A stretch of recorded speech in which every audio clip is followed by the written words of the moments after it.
Alors, on va sur la voiture. Waouh, ça a bien gelé, hein. Je vous avais déjà montré hier que c'était le cas. Alors, ici, au niveau du chargeur, bon, bah, c'est éteint. Parce que je crois que j'avais demandé à ce que ça s'arrête à 10 h. Waouh, c'est bien givré. Tout ça.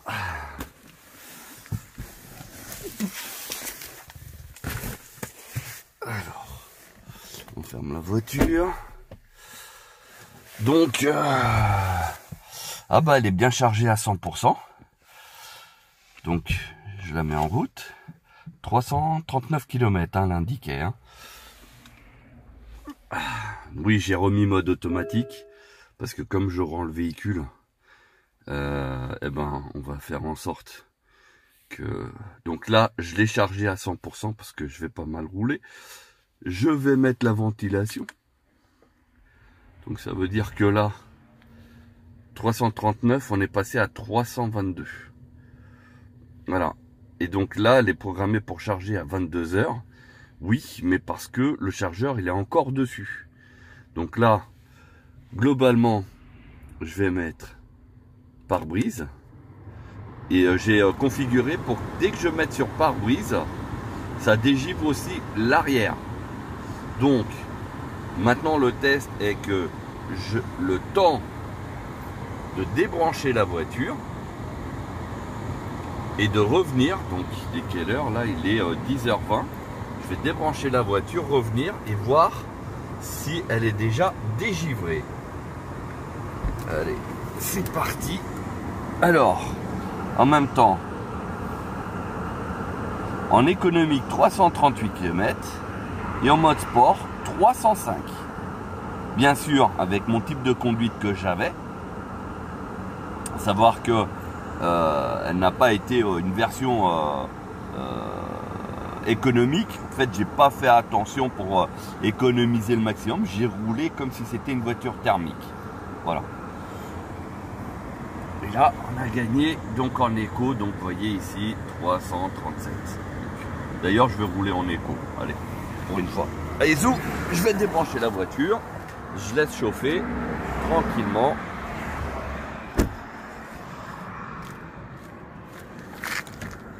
Voilà, ici, c'est retiré. Je ferme. Et voilà. Donc, ici, pas de souci. Le chargeur, comme vous pouvez voir, il est à l'extérieur. Il a même du givre. Je ne sais pas si vous arrivez à voir. Suivant la prise de vue, il y a du givre. Donc, voilà. Hein, c'est fait pour l'extérieur sans aucun problème. Attendez, désolé pour la qualité là. Mais comme je suis seul à filmer et à charger, donc voilà. Et il était bien sur 16 ampères. Voilà, on arrive à voir 16 ampères. Donc on va retourner à la voiture. Ne bougez pas. Et là, bah, c'est simple, hein, je n'ai même pas besoin de rentrer dedans. Vous voyez, ça a commencé à dégivrer. J'ai juste à mettre un coup d'essuie-glace. Regardez, derrière, c'est déjà pratiquement... j'ai juste à mettre un coup d'essuie-glace et ça y est. Donc, c'est ultra rapide. Bon, en même temps, je vais vérifier si dans le coffre, j'ai pas 2-3 effets personnels. Si, on va prendre le carton, là, du chargeur. Et puis, voilà. Allez, c'est parti. On ferme la voiture. Voilà. Vous voyez, regardez, c'est déjà dégivré. Même sur les côtés, là, les rétroviseurs, j'ai juste à entrer.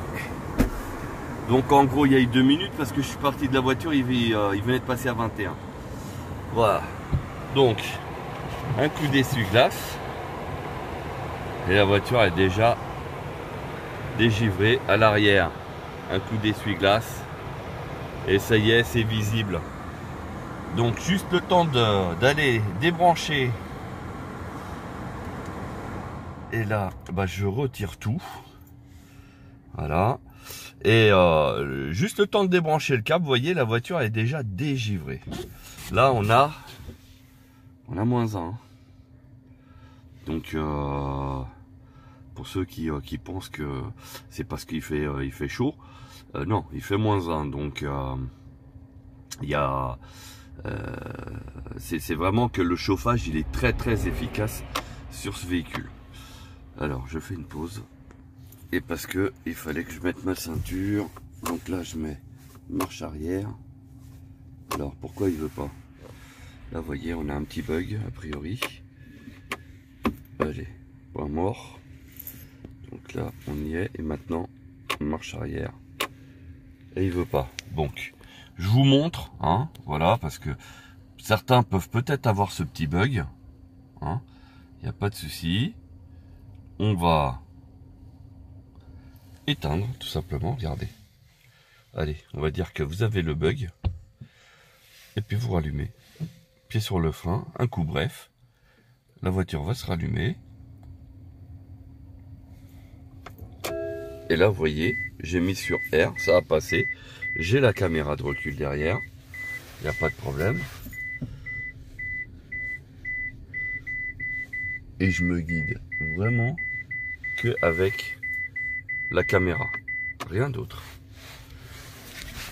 Alors, pour beaucoup, elle est de mauvaise qualité. Celle-là, oui, parce que c'est du faux 3D.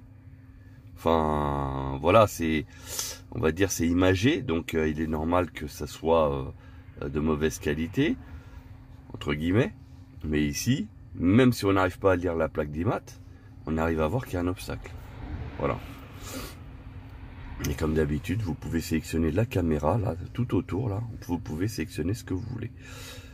Ici pour l'image 3D, 2D, voilà. Et ici, si vous voulez sélectionner pour les lignes, je vous avais expliqué.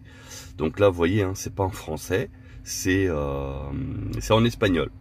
Bon, c'est peut-être un bug, ça va être corrigé certainement avec une mise à jour. Statique et dynamique, vous mettez, vous validez, et puis ça vous met le statique et le dynamique. Voilà. Ici, on le voit mieux. Statique droit devant, et le dynamique qui est en fonction des roues. Regardez. Allez, zou, c'est parti.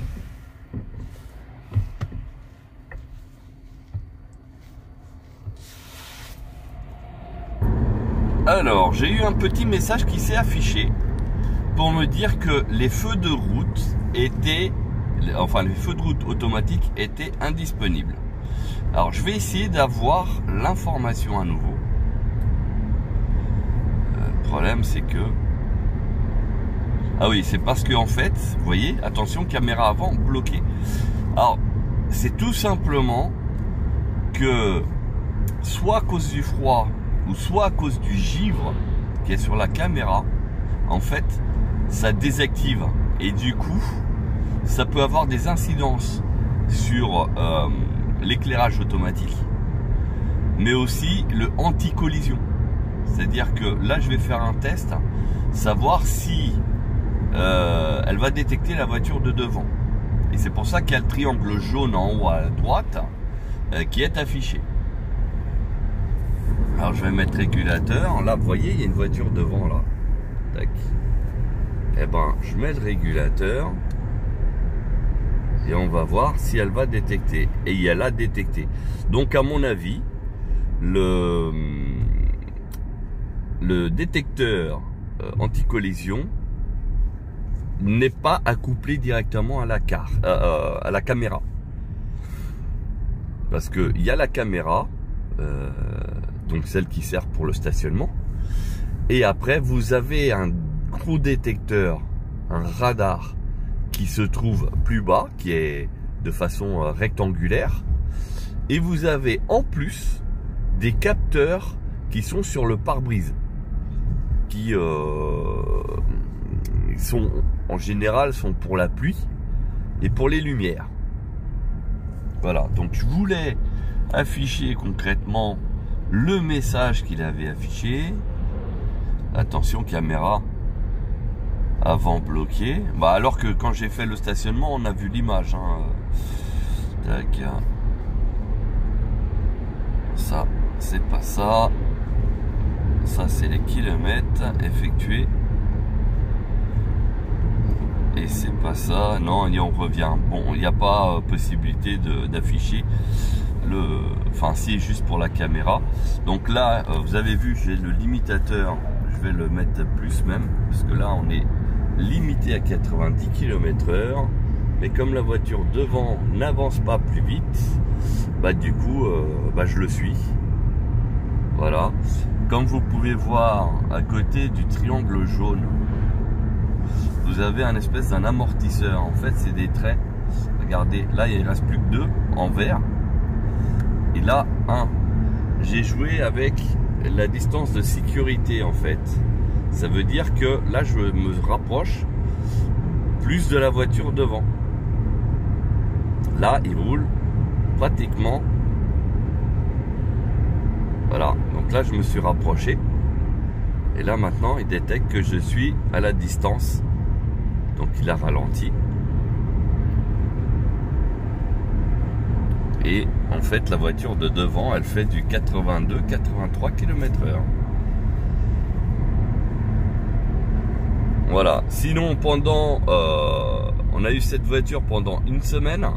Pendant une semaine, nous avons eu un bug au niveau de l'affichage de la caméra de recul qui a été solutionné tout simplement en mettant marche avant et on a remis marche arrière et ça a fait disparaître sans aucun problème. Et on a eu un autre bug pour le démarrage, d'ailleurs que vous avez qu'on a constaté ensemble. Donc j'ai juste éteint et redémarré, la voiture elle a refonctionné normalement. Voilà. Donc il n'y a pas. Alors des fois c'est une histoire de quand il fait trop froid, parce que là vous voyez il est quand même 10h30 et on a quand même -1. Donc pendant la nuit on a dû chuter peut-être aux alentours des -5, parce que en fait comme on est sur un plateau, on a énormément de vent, donc le ressenti il est vraiment glacial. Et donc le froid malheureusement c'est un peu l'ennemi de l'électronique, hein, voilà. Et ça peut provoquer des bugs. Bon là en l'occurrence c'était des petits bugs parce qu'il suffit d'éteindre et de rallumer et puis ça repart, hein, donc il n'y a pas de souci. Mais je serai vigilant à savoir si c'est quelque chose qui va continuer ou pas, hein, voilà. Mais à savoir que à la date où je vous parle, MG est déjà en train de travailler sur des correctifs, notamment sur le MG Pilote, parce que voilà, il n'est pas super au point. En fait, la voiture se balade trop sur la voie, elle zigzague entre guillemets, et en plus elle met vraiment des coups de volant un peu violents. Elle pourrait le faire avec plus de douceur, ça passerait. Voilà, mais le problème c'est que elle fait vraiment des changements comme si c'était des changements de trajectoire en fait. Voilà. Globalement, donc pendant une semaine que j'ai roulé avec cette voiture, franchement, très bien. Je me sens même plus à l'aise dans ce ZS que dans le Marvel. Alors peut-être parce que j'ai plus de place en termes de conducteur, j'ai plus de place à l'avant. Parce que c'est vrai que l'espèce de tablette ici, c'est vrai que j'aime bien la grande tablette, mais sa disposition en fait qui a été travaillée, hein, par MG, parce que ils ont fait en sorte que si on a le bras sur la coudoir, on peut pianoter directement sur la tablette. Donc ça a été pensé comme ça. Mais pour ma part, je trouve qu'elle est trop importante, l'inclinaison. Elle devrait être plus debout comme cette tablette là. En plus elle serait beaucoup plus visible même par ceux de derrière, et du coup je trouve que ça prend énormément de place ici, et ça nous fait un petit peu serré. Enfin ça donne cette impression là, sachant qu'on a de la place, hein, les sièges ils sont assez grands, enfin bref il n'y a pas de souci, mais c'est cette impression. Et du coup en termes d'espace etc, je préfère ce véhicule. Voilà, après c'est mon avis personnel. Au niveau des puissances etc, ce véhicule là étant un petit peu plus léger, je trouve qu'il est beaucoup plus réactif que le Marvel. bah, il est aussi un petit peu moins stock. Donc du coup, ça lui joue en sa faveur, hein, on va pas se cacher. Et après, pour un usage quotidien, bah, le ZS, franchement, il fait son job. Et en plus, qu'il y a un coffre qui est quand même assez bien. Ah, mon téléphone qui sonne. Voilà, donc j'allais pas couper la vidéo, j'allais finir parce que moi c'est pas grand chose à dire.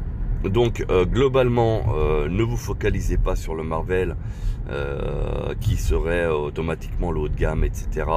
Je vous dis, bon, bien sûr, hein, les tarifs sont pas les mêmes.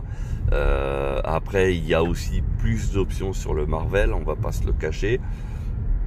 Mais globalement, si vous cherchez un véhicule de tous les jours, le ZS, honnêtement, dépasse même cette fonction, parce que vous pouvez l'acheter comme véhicule principal et même pour partir en vacances.